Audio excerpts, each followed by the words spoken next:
And with that, Nick Wright joins us live. First things first. First of all, I apologize for the Steelers. I don't know what the hell to do with them. But the Russell Steelers, it's like, I think they're a top 10 You don't need team. to apologize. Okay. Listen, the Steelers are the bizarro Jets. Actually win games, and they're actually a good team. Yeah. And people are confused by it. The Jets lose games and are a bad team, and people are confused by that. They're like, what's wrong with the Jets? It's the same thing that's wrong with all the bad teams. They're bad. What's wrong with the Raiders? Same thing as the Jets and the Giants. They're 2-win bad teams. Poorly coached, poorly quarterback, not that good a roster, a little overrated. That's what the bad teams are. The good teams are on here. I'm a little worried about San Francisco because of the injuries, and I don't think they have a quarterback that is going to be able to overcome this level of injuries, but I'm fine with them on there. Can I make a case, Colin, that in place of the Seattle Seahawks, even though they were great this week on offense, should be the Chicago Bears?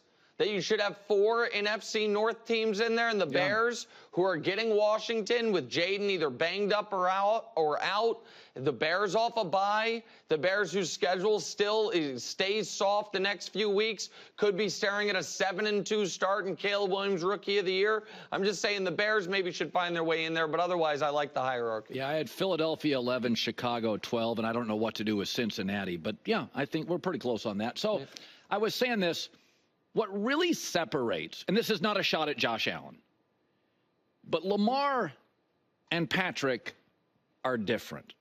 And they're not just different because of the physical gifts. But when Mahomes was asked about running over a Niner in the end zone, he goes, well, that dad bod, my dad bod. And then Lamar every week is asked about MVPs. He's like, we're 1-0 in division. And they're so grateful. They're so grateful. They never, you see these guys, they get a first down, a number 4 receiver, they get up and they point first down. And Lamar, there is a cognitive understanding, a gratitude from the 2 best quarterbacks in the league. I'm watching Lamar last night. Mahomes the best quarterback in the league. I would argue Lamar's the best football player on the planet. He's half running back. Mahomes the best quarterback. What do you make of him? I just think we're so lucky to have. Listen, I think that Lamar is not only the best player, he is the best quarterback in the league most years in October and November. And then Mahomes takes it over for January and February. Like, that's the Lamar thing, and you and I are going to have to agree to disagree on this one, which is I find the Lamar conversation fully consistent with how we discuss sports in every other context except for when it comes to Lamar, which is he is a brilliant, all-time great, transcendent, regular season player who every single year of his career has his worst moment of the season in the playoff game. Yeah. And so that now Lamar Jackson and Ravens fans right now are going to be saying, Nick, why bring that up now? Why is that a story today after he has this game? And the answer to that is maybe it's unfair, but Lamar having this type of performance, I think this is, I'm doing this off the top of my head, but I believe this is the 7th game of his career where he has as many or more touchdowns than incompletions. Yeah. We have seen the final game of last year's regular season, 5 touchdowns, 5 incompletions, a 158 rating, 320-plus passing yards against Miami. None of this is new. It's on the screen. 23-1 against the NFC. It's all bananas, all of this stuff. He is a 2-time MVP who right now is the favorite to be a 3-time MVP with the looming cloud of utter terror that not only is he not going to be the MVP come January, he's going to be a massive detriment on his team's ability to win. And so Ravens fans can't stand me because of this, but I'm just trying to be consistent with how we do sports commentary. Until proven otherwise, he is no different than prime James Harden or current Joel Embiid. First ballot Hall of Famer, night to night in the regular season, arguably the best player in the league, and wholly and entirely unreliable in the biggest spots of the year until proven otherwise. So I know people don't like to hear it. I know people think Lamar's getting picked on. I actually don't look at it that way. I think that we do that exact math to Dak Prescott every year of his career. Don't care what you do in the regular season, show it to me in the playoffs.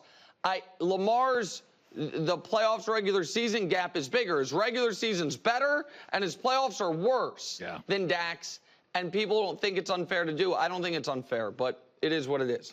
So, when Brock Purdy came out, you and I basically aligned on this. It's like, okay, he was given a great car. Here's the keys. Just don't run it into the tree in the yard. Like, this is a pretty light lift. Now, Magic Johnson also inherited Kareem, but Magic was a 6'9" point guard who played center in a finals game and dropped 42 points. So you learn very quickly with Magic, that doesn't look like any guard I've ever seen.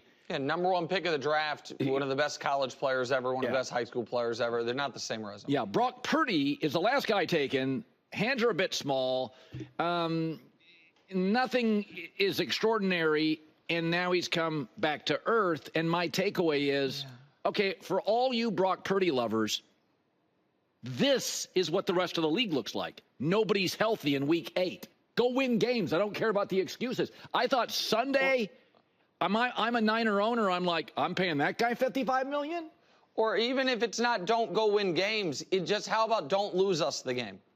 Don't throw 3 interceptions that are increasingly more crippling. Listen, folks wanted and demanded, got so mad at myself and at you for not giving Brock Purdy credit for doing a better version of exactly what we saw Jimmy Garoppolo do. Go to a conference championship game, go to a Super Bowl, lose to the Chiefs, lose in heartbreaking fashion. And now that there is an increasing sample of, oh, wait a minute. Brock Purdy, the last 2 years, in games he has all of the Avengers, Trent, McCaffrey, Ayuk, Debo, Kittle.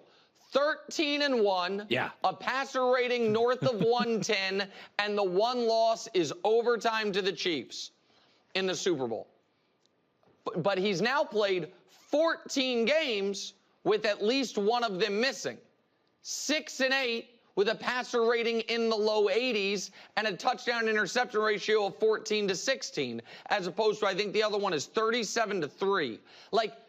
Or another sample, as you mentioned, the Ravens, Christmas Eve or Christmas Day last year, baptized him a bit. 6-6 from that moment forward, as many turnovers, or I think more turnovers than touchdowns. There are legitimate questions. And if you're San Francisco and you are figuring out what the team is going to look like moving forward, of course it's a real question of, is he worth $60 million a year if that prevents us from having this talent around him? I do think he's overachieved. He has impressed me. He's a 7th-round pick that, at a minimum, is a solid NFL starter. But I know folks got very, very mad if you were not willing to say he's right outside of the big 4. Mahomes, Allen, Lamar, Burrow, there's your 4. And then in that next group, that if he's not right there, you're being unfair. It's just not how I view it. And I think San Francisco, in a weird way, Colin, if I'm trying to go glass half full for the Niners, it's this. While this season might be painful, if this does go sideways on you entirely because of the injuries, maybe you will be gleaning super valuable information that will prevent you from making a long-term contractual mistake if this player can't elevate at least more than he did on Sunday without the all-star cast around him. So finally, Troy Aikman comes out with pointed criticism, which really falls on the coach. The receivers are lazy. They run lazy routes. That's coaching. Mike McCarthy yesterday comes out and says, those words do not land for me. Jerry Jones comes out this morning and says this. If you criticize me and said, Colin doesn't work hard, and I said, Nick's words aren't credible, and then my boss came out publicly and said, Nick, boy, whew, he doesn't take shots. When Nick talks, you got to listen to that. I'd be like, that's right. I'd call my agent. Can we look for work here? I mean, this is the end, right? I'm sorry. So I have so mmany thoughts on this. First of all, I'd never say you don't work hard. I might say maybe a few too many cigars and vodka on the rocks lately, but you've earned it. Come on, you've earned it. Because of all your hard work.